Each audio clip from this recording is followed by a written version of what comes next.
सारी जन्नत में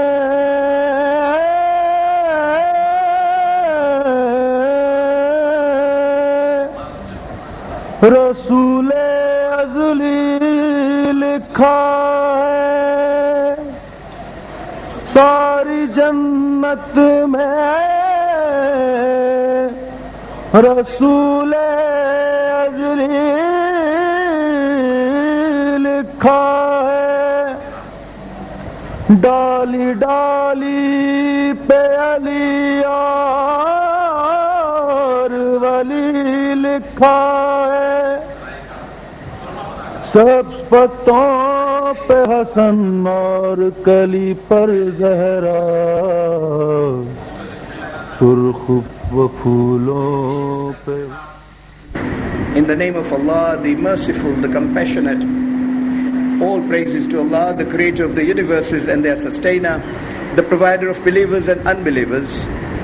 And may His choicest blessings be on the seal of His prophets, the last of His messengers and His holy progeny, and in particular, may His incessant blessings ever continue to flow on that fourth successor to the Holy Prophet, on Imam Zainul Abidin, salawatullahi wa salamu alayhi. Yesterday we commenced a study of the political acumen of Imam Zainul Abidin alayhi salam, and saw how he spoke to the people and altered their reactions in the bazaar of Kufa and Damascus. Time did not permit us to consider his speech in the court of Kufa, but in the court of Damascus he made a fabulous speech. I know on 1st June in 1997 we have discussed this speech, and hence I will not detain you on it, save to point out two things.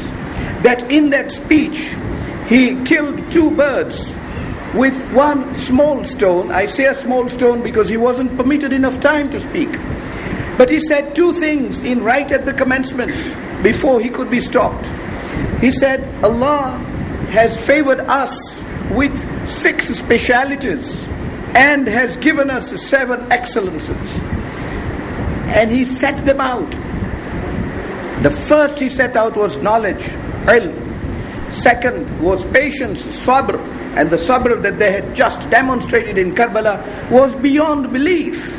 History could not match it.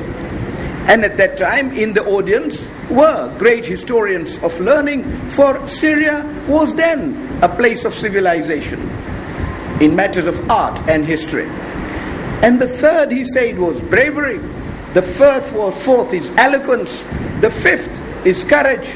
And sixthly, he said, Allah has given them the speciality, the exclusive speciality, that love for them is contained in the hearts of the faithful.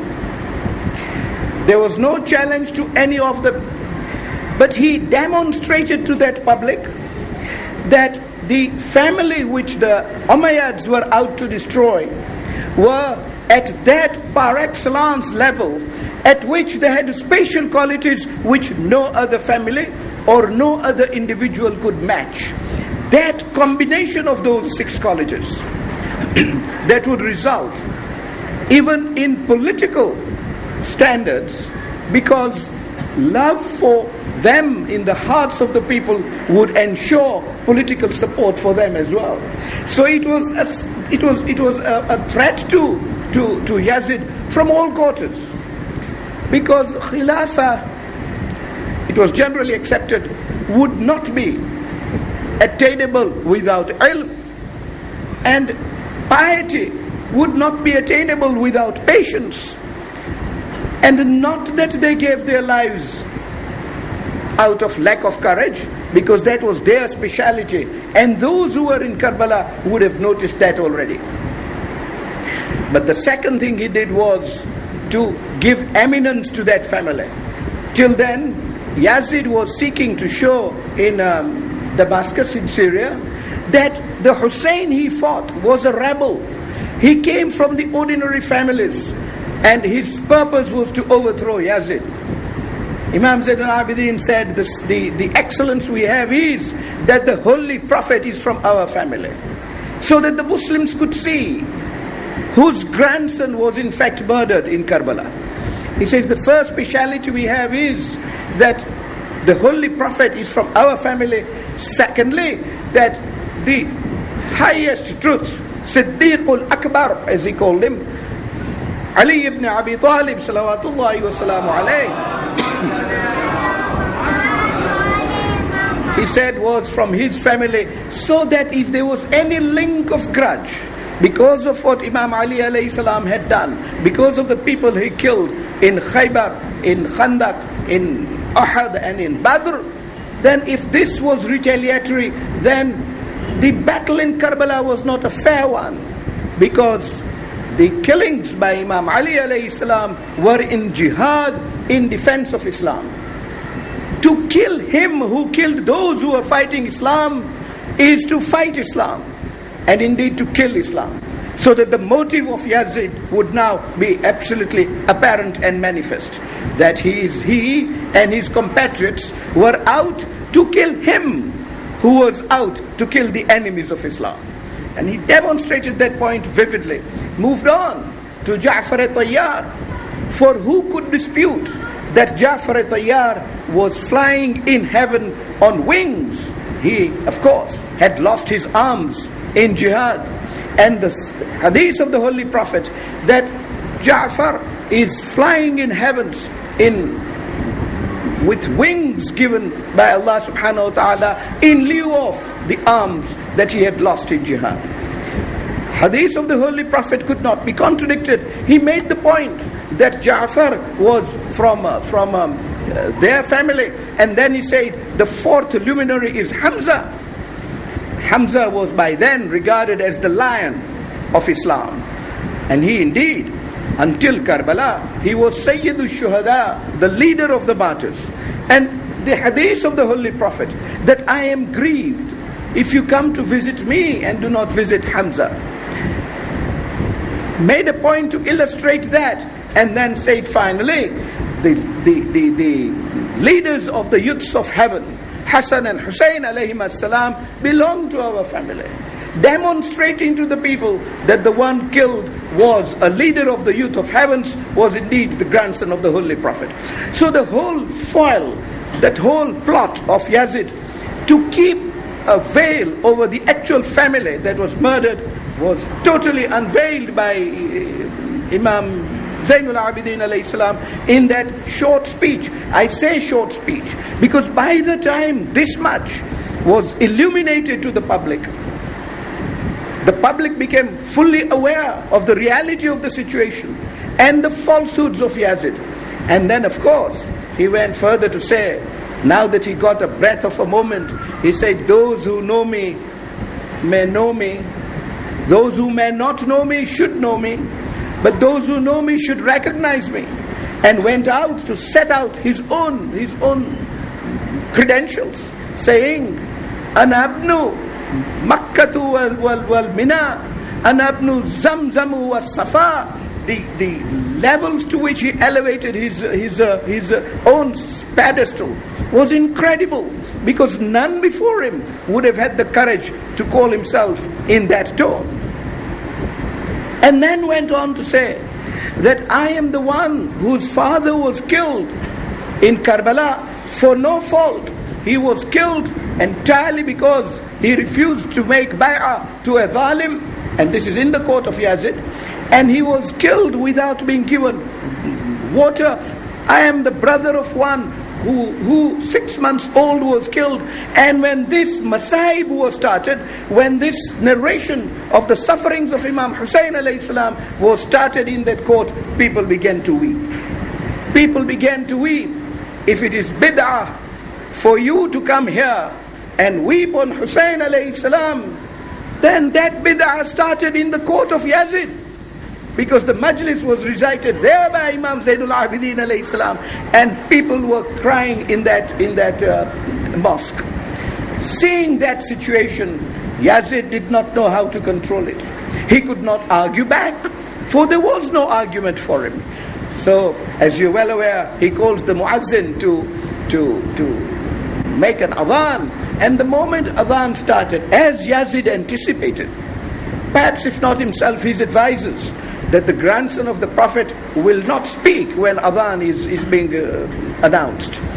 So as adhan was announced, he paused and responded to each item of the adhan. But when it came to the muazzin saying that I bear witness that Muhammad is the Prophet, messenger of Allah, he stops the muazzin, because that is the only way he could have spoken.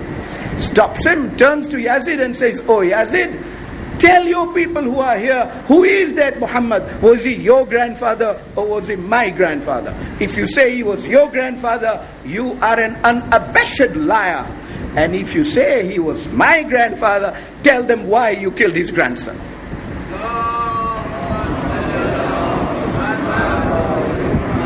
Now, it was impossible to deal with that situation, and the order was immediately made that all of them be taken away from the court and imprisoned in that prison that we visit even today. Well, you can see the political acumen of this personality. Having lost his family and his father, and being a prisoner, he was able to as I said, kill two birds with one stone. He was able to unfold the treachery of Yazid, that the person killed was no ordinary man. He came from the highest credentials of the Holy Prophet himself. And not only that, but he was on the correct path. There was no reason to murder him at all. And this rebellion that Yazid is talking about is all falsity fabricated by him. Well, people heard, and one can see therefore that the pattern in Kufa and in Syria began to change. The philosophy of Imam Zainul Abidin alayhi salam was not at that time to revenge the blood of his father, not at all. His, as I said yesterday, was to continue the mission of his father, that is revival of Islam. Yazid was out to destroy it, so to curb Yazid that his attempts to kill Islam would be foiled, and Islam would continue to flourish. And hence it was important to curb the Umayyads, and this is what he successfully did, because the people were able to see exactly the motive of Yazid, and then to see clearly what the Ahlul Bayt alayhim salam stood for. Hence you will see that since then, since those speeches in Kufa and Damascus, no Khalif ever dared kill any member of the Ahlul Bayt who was proclaimed as an Imam, a Hujjah from Allah subhanahu wa ta'ala. They used the covert method of poisoning them, but could not come out openly, and indeed even tried to veil the fact that they had poisoned them, but those facts emerged. However, even when the time came for their release, and the time came for their release only because their presence in Damascus was causing problem to Yazid. They are now in prison, but the people who had heard these speeches wanted obviously to know more, and the more they knew, the more injustice they could see. Indeed, the elders of Damascus began to say that if these innocent people were to remain in the prison in Damascus, even rain will stop showering in Damascus, and the mercy of Allah will be lost. And it is these such pressures that made him release Ahlul Bayt alayhi salam. But look at the beautiful advantage Imam Zainul Abidin alayhi salam took of that. Even at that stage, when Yazid calls him and says, "I am prepared to release you," he says, "No, I will not go like that. I will only go on conditions." Now, he has the position to lay conditions. And the first condition he laid was that a house be set aside where our ladies can mourn our men, because they have not had a chance to do so. So yet another opportunity was taken. Yazid now provides a house where majlises of Imam Hussein alayhi salam were held. You can see that this allegation of bid'ah is so hopelessly false. Yazid knew exactly well as to why Imam Zainul Abidin alayhi salam was asking for that house, and there the ladies were holding majalises and telling the ladies of Syria exactly what the truth was and how it all happened in Karbala. So by the time they left Syria, the situation had been brought back to balance. Those falsities that Yazid wanted to perpetrate had to be curbed and got arrested. And it was important, because if Umayyads were able to continue as Yazid was, Islam would have been exterminated. And that is all that Imam Zainul Abidin alayhi salam was working on. But even when he left Syria and entered Medina, it was important for him to bring that message squarely into Medina. And this was because of the criticism I made last year of the Madanites. I set out to you the circumstances in which Imam Hussein alayhi salam left, how Walid asked for his bay'ah, and Imam Hussein alayhi salam decided he will leave Medina. When he left Medina, he did not leave secretly. He did not leave furtively as Abdullah bin Zubair did, as Abdullah bin Umar did. But he went to the grave of the Holy Prophet. Didn't people see him then? And indeed, it is clear in history that when the Ahlul Bayt were being mounted on their horses, a curtain was drawn in the Kuche Bani Hashim, in the lane of Bani Hashim, so that people could not enter. This they could do with their own authority. So it was no secret that he was leaving. And even when advised to leave by an unknown path, by a quiet path, Imam Hussein alayhi salam said, no, I will not. I will take the usual highway that leads one from Medina to Makkah. So that if Walid wanted to chase him, the path was open to him. Imam Hussein alayhi salam had no reason to run away, for he wasn't running away. He wasn't running away either from Walid or from Bay'ah. All he was doing was, he was taking steps back from violence and corruption. But at that time, therefore, the Madanites must have had some clue that he was leaving Medina. And the question I raised, indeed complaining to you last year, why didn't the Madanites rise? Why didn't they say, oh Walid, what you are doing is wrong. Hussein cannot be asked to make bay'ah of Yazid. We will not make bay'ah of Yazid. But you saw complete silence on the part of both Ansars and the Muhajirs. The Imam alayhi salam, of course, took his own path and left. Now when his son is coming back, you can see things being put right even on that score. He did not enter Medina. He camped outside Medina. People came to visit him. Ladies came to visit the ladies. All the treachery of Yazid was unfolded.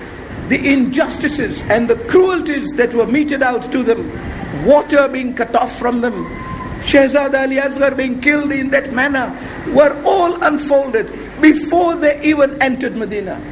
So that when they entered Medina, there was this noble family of the Holy Prophet entering Medina, having made every effort to ensure that Islam is saved, that a person like Yazid does not become the overlord in Islam, so that all the halal could have been made haram and all the haram could have been made halal, because that is how he was practicing them openly. And from that camp outside Medina, in respect of those who could not come out and meet them, he decided he will not go home.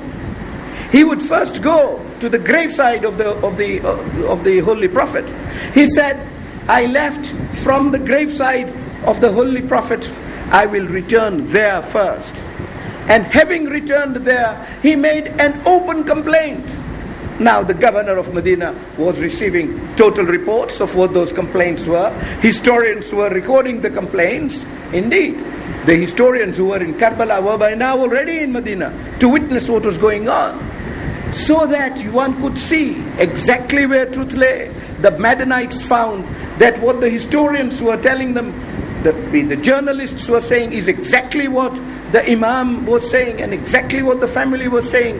And all those complaints to the Holy Prophet was set out in public. All that effort of Yazid to try and exterminate Islam by exterminating the family of the Holy Prophet became totally hopeless. All this through the efforts of Imam Zainul Abidin alayhi salam. And purely his political acumen. He saw that to rise against the Umayyads at that time was a futile exercise. There was not enough strength in the Muslims on which he could rely to proceed and make an uprising. And an uprising would have been most impolitic at that time. Because the allegation already was made by the Umayyads that Imam Hussein alayhi salam was only after power he wanted to overthrow Yazid. Important thing therefore to prove was that power was not the motive of Ahlul Bayt alayhimus salam at all. Their motive was only to spread Islam. And hence, remaining in Medina, he started new methods of spreading Islam. One of them, as you know, is dua. And inshallah, on Tuesday night, we will make some time not to discuss the du'as, because there will be no time for that, unfortunately, but to discuss the pattern of those du'as, the ideologies behind those du'as, and the way they were tuned and termed in order to enhance Islam. A measure of Imam Zainul Abidin alayhi salam that has achieved success to this day, 15 centuries later. He also took the path of continuing with the azar, with weeping and wailing over Imam Hussein alayhi salam for years on end. For years on end. Now, true, that weeping and wailing has a religious significance. But the political significance that it had was that the Umayyads were not able to obliterate that fact from the minds of the people.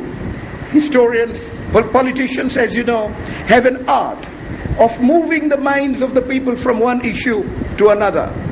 And we are told that a revolution will even be created. People of the government will be killed by the government, only to divert attention of the people from one issue and concentrate them on the other.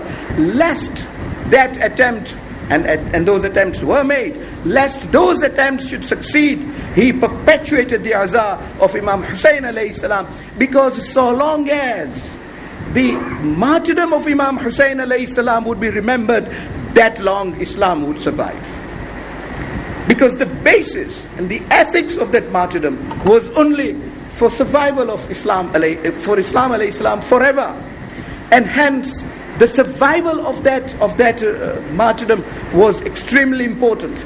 Attempts were made to say that this was all bid'ah. Attempts were made to say that this was the wish of Allah. Imam Zainul Abidin alayhi salam was at pains to crush both of those oppositions.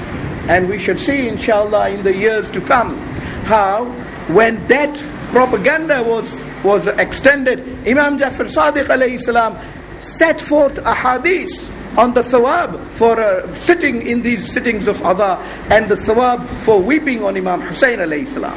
A tradition which Imam Musa Kadhim alayhi salam, and still more openly Imam Rada alayhi salam, came to follow, so that Umayyad and Abbasid attempt to stop the azar of Imam Hussein alayhi salam totally failed.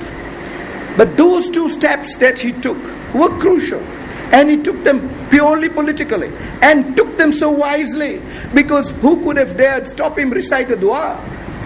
And in that dua, he was only begging from Allah.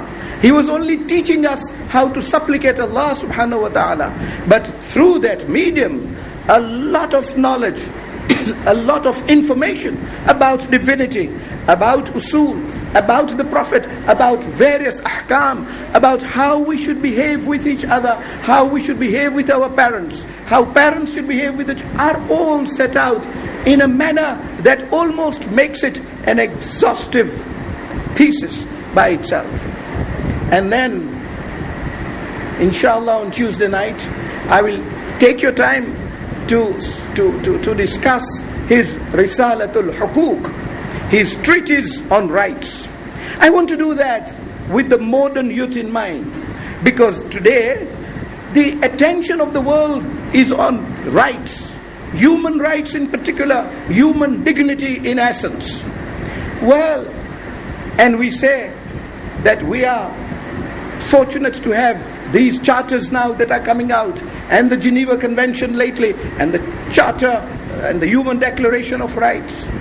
But if we look at this document of rights of Imam Zainul Abidin alayhi salam, we can see that our modern attempts bear no comparison to the rights that he had set out. 50 of them stare at him. Of course, we will not discuss 50 of them. Time will not permit us to do so. That would require a couple of sittings by themselves. But at least we will have a perusal of it, so that our understanding of this personality is enhanced. So that when we talk of Sayyidul Sajidin, we are not only talking of someone who did his sajda, but we are talking of someone who understood that sajda.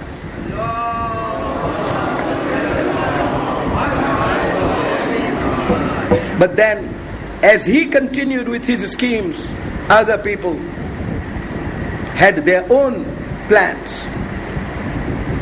As he entered Medina and the news of the atrocities of the Umayyads spread, people of course began to feel guilty. It dawned on them that Hussein left, and we left him to leave. We did not help him. Now corruption is taking place. Now Islam could be destroyed, as Ahlul Bayt alayhimus salam claim. And hence they decided firstly to send a delegation to Damascus to examine the state of Yazid, to ascertain for themselves what kind of person they are dealing with. Are these accusations against him true? And when that deputation returned, and it returned much sooner than necessary, the deputation said it was not necessary to stay longer, because the character of this man is not even a secret. He openly violates all principles of Islam. In fact, there is no principle of Islam he does not violate. There is no principle of Islam that he follows. And he violates them without restraint, without any shame at all, and without the need to apologize to his people. And when the deputation brought that report, a group of people were sitting in the Masjidul Nabawi, the mosque we visit every time we go to Medina. In that very mosque of the Holy Prophet, there was gathered a community of people to listen to the report of the delegation. And Abdullah bin Hanzala immediately stands up and says, if such is the case, how can we tolerate this? Isn't this what Hussein died for?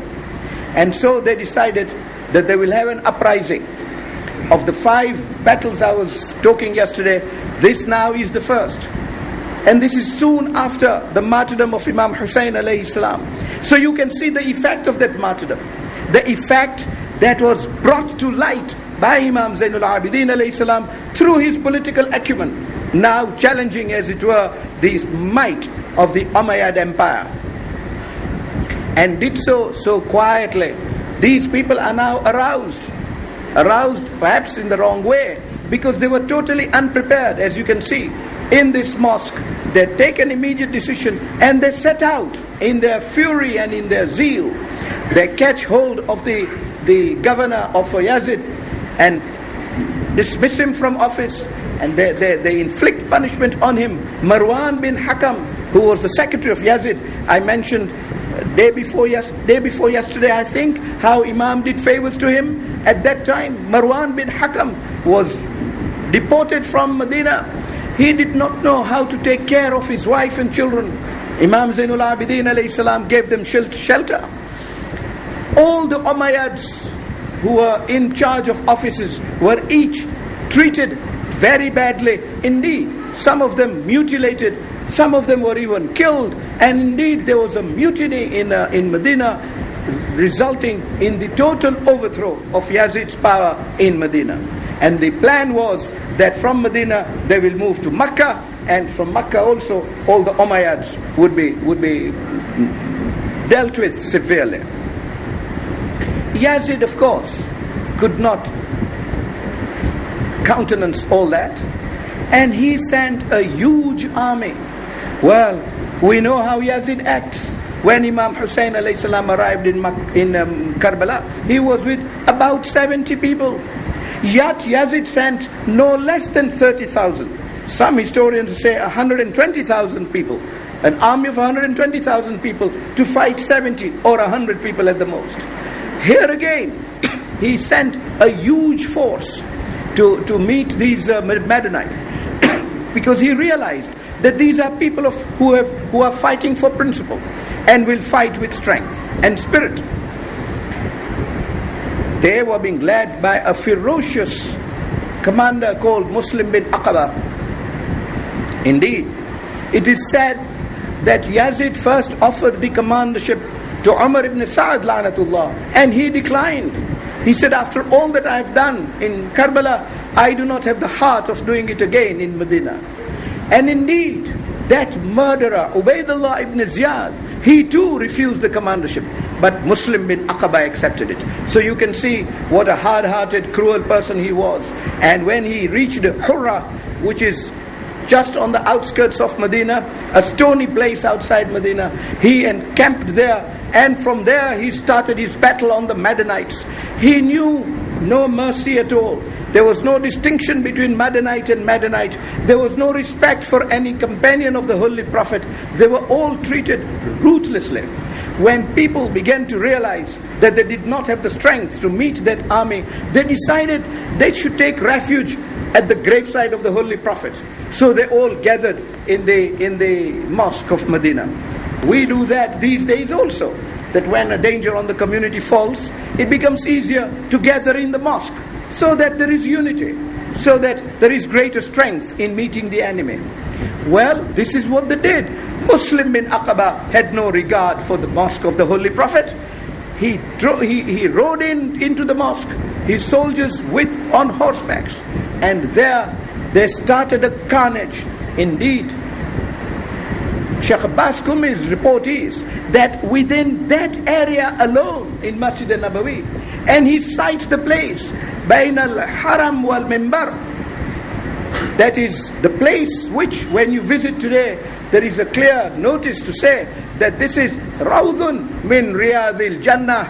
This piece of land in the mosque of the Holy Prophet is from pieces of land of Jannah, of the paradise. In that piece of heaven, Muslim bin Aqaba and his soldiers carried out a total ravage of the Muslims, including the companions of the Holy Prophet who were there. And 700 of them, according to this report, were killed just in that place. And indeed, soon after that, when the work was over and horses had to be tied, horses were tied in the mosque of the Holy Prophet, within that area which was Rawdun min Riyadul Jannah. That was Muslim bin Aqaba. And like Karbala, it didn't stop there. Then they started looting the houses of the Madanites. The orders always were that the house of Imam Zainul Abidin alayhi salam and all his properties be left sacrosanct and should not be touched at all, because these were the orders of Yazid from Damascus. And indeed, Muslim bin Aqaba's security gave him information that Imam was not involved in the uprising in any way at all, did neither participated in it nor helped them overtly or covertly. But you can see the political acumen of the Imam Zainul Abidin alayhi salam at that point in time. But it is said that in respect of one companion, Sa'id bin Khudri, they went to his house. He identified himself as a companion of the Prophet. They said, fine, we will leave you, but give us all your property. And he said, I am a person who always lived in small means. I do not have property that I can give you. You can take what you like, but I do not have a kind of property that you would like. For only saying this, he was assaulted, severely beaten. His women were taken away. All his property was taken from the house, and there was a total ransack of the property of the companion of the Prophet. So you can see, there was no regard for Islam. There was no regard for luminaries of Islam. And indeed, at the end of that battle, it is said about 10,000 Madanites, Ansars and Muhajirin, were killed. And Masraf bin Aqaba took charge as the Amir in authority of Medina. Imam Zainul Abidin alayhi salam, even at that stage when he saw that the air had settled, visited Masraf. And when he visited him, just before he visited him, according to one report, Masraf was talking in foul language about the Imam alayhi salam. But when he saw the Imam visiting him, his total attitude changed. Some form of fear was instilled in him. He went out to welcome him, brought him in, seated him next to him, asked him about his condition, asked him how the family was, even asked him how were people whom he was giving shelter, and asked if the Imam alayhi salam needed more ration or he needed more help. And the Imam alayhi salam said, well, all those small things I'm able to cope with myself. I just want one order from you, and that is, there are some of my friends who have survived this ravage of yours, but you have them in your custody. I would like to see them released.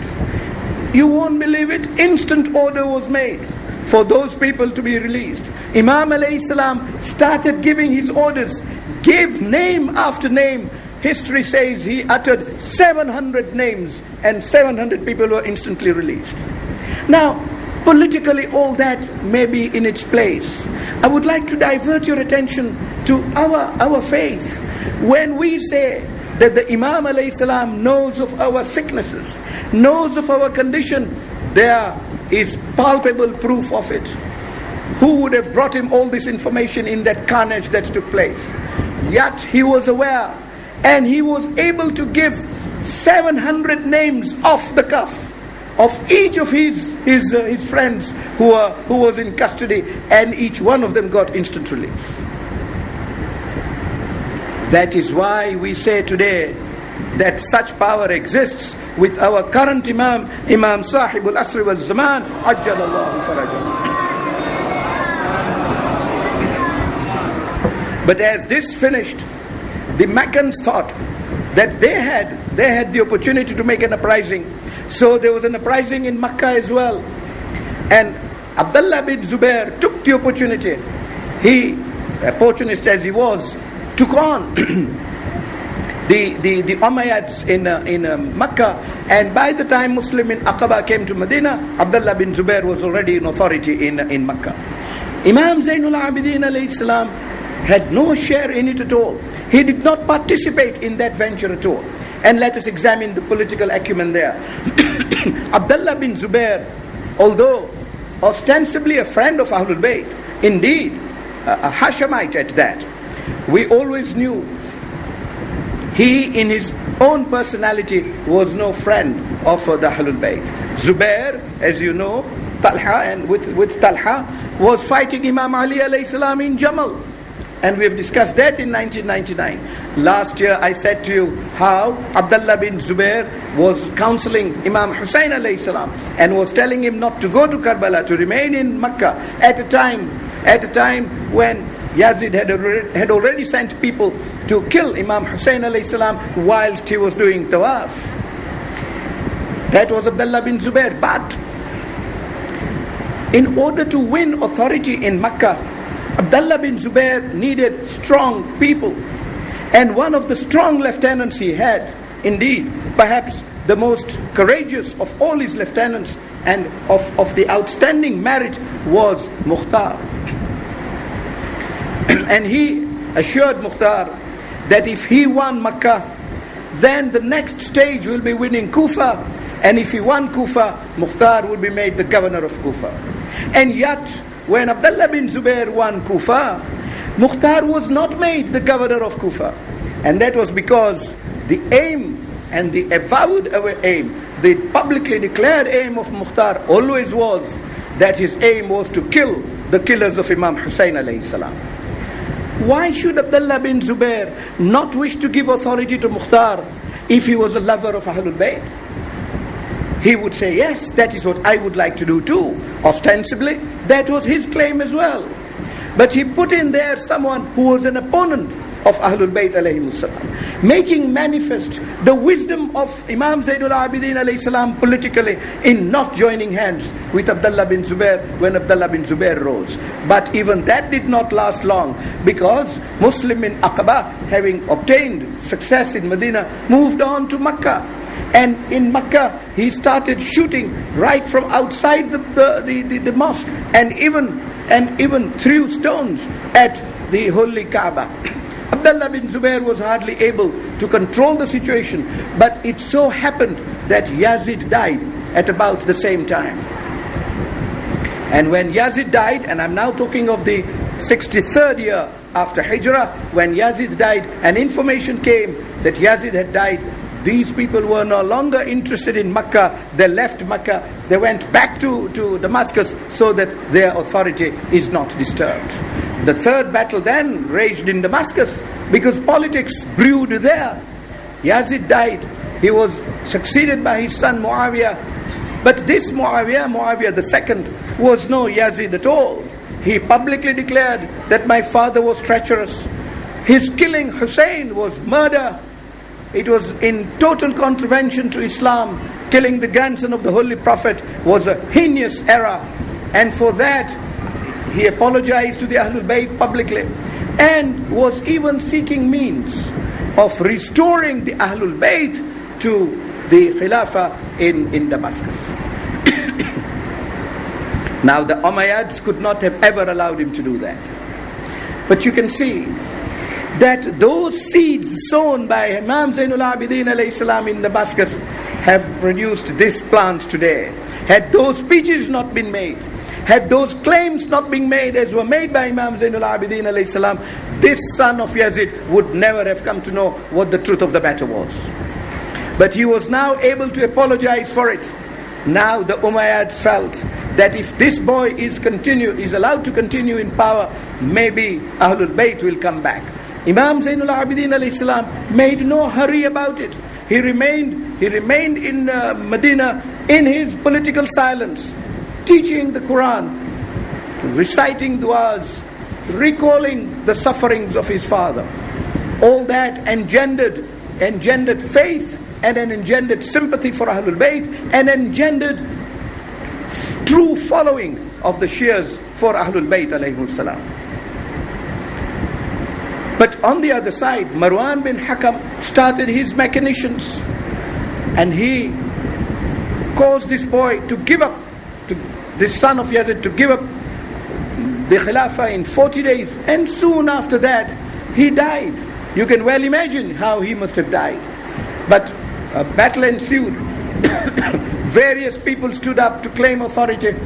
The second son, who would have been the Khalif, was a minor, so he could not succeed immediately. Marwan bin Hakam, Ubaidullah bin Ziyad was one candidate, except that he could not muster enough support. So Ubaidullah bin Ziyad did not claim to be the Khalif for the Muslim Ummah. Can you imagine what would have happened to Islam if Ubaidullah ibn Ziyad was to be a Khalif? However, Marwan was a candidate, but he was opposed. The Yemenite tribes opposed him. The Qasis supported him, and a ferocious battle took place in which Marwan succeeded, and ultimately Marwan becomes the Khalif. He did not last long either, and once Marwan died, he didn't die. He was killed, and killed by his wife. Perhaps 30 seconds on that, the younger son of Yazid, who should have become the Khalif, was the person for whom there was a community in Syria who were canvassing, and the mother of the child was canvassing. Marwan, in his machinations, decided to marry the mother of this boy, and hence a wife of Yazid, and he married her. Having married her, he thought he would now appease everything. But a day came when that particular child spoke roughly to Marwan on a certain issue. Marwan should have tackled the child. Instead of doing that, he was ferocious, and he threatened the child and asked the child to behave himself. That very night, his wife, the mother of the child, decided to see the last of Marwan. She scuffled him with a pillow and held him all in loneliness, that he could not even get assistance until he suffocated Marwan to death. This is how Marwan went. And after him came his son, and Abdul Malik bin Marwan. He, of course, was far more ferocious, a religious man before he became Khalif. The moment he became Khalif, he announced, don't talk to me about the fear of God, and don't talk to me about justice. Whatever is in the interest of this Khilafah will be just, and that will be my policy. And he went on like that, unabashed. At that particular point in time, another group of people rose. This is just a few months after the death of Yazid. This is a group led by Sulaiman bin Surd. Now this is a name you might well remember. I have discussed this at length last year, when I discussed how people of Kufa decided they should call Imam Hussein alayhi salam to Kufa. At that time, that group of people which decided to invite Imam Hussein alayhi salam to Kufa was being led by this Sulaiman bin Surd. There were 4 people who were leaders, Mukhtar being one of them, Habib ibn Madahir being one of them, and Sulaiman bin Surd was their leader. You can imagine the sanctity of this man when he is a leader even in the presence of Habib ibn Madahir and of Mukhtar. And he was imprisoned during the events in Karbala, like Mukhtar, and could not be in Karbala. But he was highly repentant. He felt a hideous wrong was done by him and by those who had invited Imam Hussein alayhi salam. So he gathered the people in Kufa. This is now an uprising in Kufa. We have discussed Medina, Makkah, Damascus, now Kufa. All this happening in the time of Imam Zainul Abidin alayhi salam. And he told them, how can we keep quiet? So the people said, what can we do? He said, well, we must revenge the blood of Imam Hussein alayhi salam. And he set out to do that. His policy, therefore, was only revenging the blood of Imam Hussein alayhi salam in penitence. In other words, telling Imam Hussein alayhi salam that if we were not there in Karbala on the day of Ashura, it is not because we love you less. It is not because we revere you less. It is not because your cause is less important to us. Just that circumstances did not allow us. Now we set out, and we would like to prove to you that if death is the answer to secure the value of your blood, then we are prepared to die. Indeed, a hadith even set out by Allama Majlisi says that before they set out on their mission, they went to Karbala and indeed sought permission from Imam Hussein alayhi salam. And Sulaiman bin Surd says he saw Imam Hussein alayhi salam in his dream. And in that dream, Imam Hussein alayhi salam said to Sulaiman, "Oh Sulaiman, these people killed me and my family in a bitter way, in a merciless way, in a very cruel way, when there was no cause to kill me at all. Vengeance of my blood is a duty. And tell my Shias that if they cannot, in their circumstances, shed blood to affect the vengeance of my blood, then the least they can do is to shed tears in my cause." And this is what we are meeting here for, to comply with that request of Imam Hussein alayhi salam, which has been sent over to us. This shedding of tears in these majlises is no mean event, is no unimportant event at all. We give emphasis to it, we give importance to it, because these tears are valuable to Sayyid al-Shuhada alayhi salam himself. And it is at his behest that we hold these majlises and weep over him. Indeed, this group sets out. Imam Zainul Abidin alayhi salam is consulted about them. He says, I cannot stop them. If they want to move out in penitence, then tawbah, of course, is important in the path of Allah. If they want to seek revenge of the blood of Hussein, the question is a different one, because will they succeed? After all, they will be met with the Umayyad forces in large numbers, and this is what happened. But it is amazing in history We do not have the time to discuss this tonight. I apologize for this, because I apologized last year when we were discussing Mukhtar, and said I will not discuss Sulaiman bin Surd, because there was no time. In those 7 nights we wanted to discuss Mukhtar, so I concentrated only on Mukhtar. But the battles fought by Sulaiman bin Surd were ferocious. Umar bin Sa'ad la'natullah alayhi alone had to flee from the battlefields fighting Sulaiman bin Surd 3 times. And once when Sulaiman bin Surd says, I will do everything and follow Umar ibn Sa'd until I get him, he was told the fellow, having broken his shoulder in the battle with Sulaiman bin Surd, had fled to Baghdad, and he was in Baghdad receiving treatment. That was Ubaydullah ibn Ziyad also fled 3 times from the battlefield fighting the small contingent of Sulaiman bin Surd. There were 3,000-4,000 as against 30,000 of Abdul Malik bin Marwan. Ultimately, all the penitents were martyred. A few of them who were able to survive rushed out, and when they fled, they were able then to join in with Mukhtar and became part of Mukhtar's army. Exactly that was the logic of Imam Zainul Abidin alayhi salam in not being in the forefront of Mukhtar's army. Because Mukhtar's entire mission was different, as we discussed last year. His mission was that I will single out every murderer of Imam Hussein alayhi salam and of the companion of Imam Hussein alayhi salam, and see to it that he gets punishment in this world before he gets punishment in the next. That was his mission.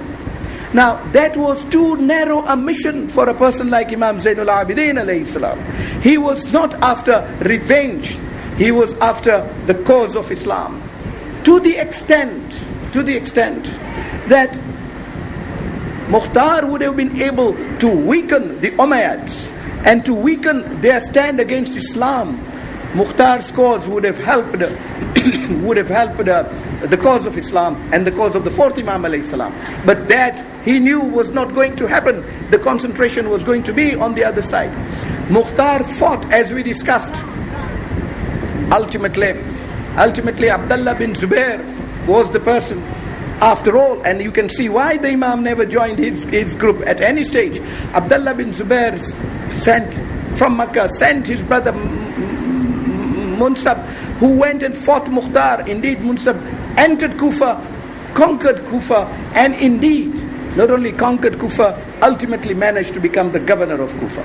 And Mukhtar was martyred in that particular battle, which was the last battle that Mukhtar fought. Ibrahim ibn Malik al-Ashtar at that time was already out. He was out fighting Ubaydullah ibn Ziyad was already killed, but he was fighting the army of Ubaydullah ibn Ziyad, now taken over by Abdul Malik bin Marwan. And it is in that battle that Ibrahim bin Malik al-Ashtar was martyred. But in all this, therefore, Imam Zainul Abidin alayhi salam was able to maintain a neutral stand, for which not only did he get the respect, but those uprisings got their respect as well. We are today able to revere those uprisings. When approached about Mukhtar, Imam Zainul Abidin alayhi salam always talked laudably of him, always said, may Allah reward him, because what he was doing was sacrosanct. Revenging the blood of Imam Hussein alayhi salam and fighting for Imam Hussein alayhi salam was a matter of great importance and eminence at that time in its own right. But that could not have been achieved, I dare say, without the seeds of those political movements being sown by Imam Zainul Abidin alayhi salam and the Ahlul Bayt alayhi salam when they were in Kufa, in the bazaars of Kufa, in the court of Kufa, and onwards to Damascus. We even have had the opportunity, alhamdulillah, in 1997 to discuss that journey the Ahlul Bayt made from Karbala to Damascus under Imam Zainul Abidin alayhi salam, and the miracles that were not only shown, but how the message was spread to the people and how the people turned against Yazid. In Mosul, you will remember, a group came out even to fight the army of Yazid that was taking these captives to Damascus. That was the political effect and acumen of the politics of Imam Zainul Abidin alayhi salam. To him, Mukhtar therefore was important in what he was doing. Indeed, not only did he always praise him but it is well reported, and I think I mentioned this last year also, that when Minhal, a close companion of Imam Zainul Abidin alayhi salam, went to Hajj, he asked him to go to Kufa and meet Mukhtar. And when Minhal went to Kufa and Mukhtar came to know that Minhal has arrived, he of course went out of his way to look for Minhal. And when he meets Minhal, the first thing Mukhtar asks Minhal is, "Oh Minhal, how is my Mawla Ali ibn al-Husayn alayhim as-salam?" And the first thing Minhal says to him is that he sends you salams and du'as. This is how the Imam treated him. And Mukhtar says, "What can I do for the Imam alayhi salam? Are there any orders for me from him?" He says, "No, there are no orders from him, but there is just one inquiry." And the inquiry from Imam Zainul Abidin alayhi salam was, Minhal says, he's asking you, "Oh Mukhtar, when will Hurmala be arrested by you? And when will Hurmala be dealt with by you?" You can see what stain Hurmala left on the heart of Imam Zainul Abidin alayhi salam. That if of all the things that Imam remembered was to ask Mukhtar when Hurmala would be arrested and be dealt with. But Allah's mercy, the moment that desire of Imam Zainul Abidin alayhi salam is mentioned to Mukhtar, whilst this conversation was on, an emissary comes and says, "Oh Amir Mukhtar, news has arrived that even Hurmala has already been arrested and he will soon be brought to your court." We dealt with last year as to how Hurmala was dealt with. You can see therefore that Imam Zainul Abidin alayhi salam gave great importance to those who shifted and came to the strength and support of Imam Hussain alayhi salam. One of such glorious personalities is of course Hur ibn Riyahi. Hur, we discussed at length last year. We discussed the details of the conversations that passed between him and Imam Hussain alayhi salam, and how ultimately Hur was convinced. Even before he entered Karbala, he was convinced at Zabala, you will remember, he was convinced at Dhu Hism, you will remember, of the truthfulness of Imam Hussain alayhi salam and how wrong it was that anybody should fight him. Hence, Hur, from the 5th of Muharram right to the 9th of Muharram, was making all efforts with Umar ibn Sa'd that some settlement be reached. And he said to Umar ibn Sa'd quite clearly, even in those days, that it would be a heinous crime to murder Hussein for no fault, and only to support a person like Yazid or a person like Ubaidullah ibn Ziyad. But he was not to have it his way. On the eve of Ashura, Hur goes to the camp of Umar ibn Sa'd, and Umar says, "Oh Hur, why are you today entering my tent so tremblingly, so shiveringly? I have never seen a warrior braver than you." And Hur asks only one question. He says to Umar, "Oh Umar, how far has the settlement between you and Hussein reached? Because I hear the children in the tents of Hussein crying, Al-Atash, Al-Atash, Al-Atash. Why hasn't water reached them till now?" And Umar says, "Oh Hur, no, water is blockaded from them, even from those little children, and tomorrow is the day set. The battle was to begin this afternoon. Hussein has asked for one night.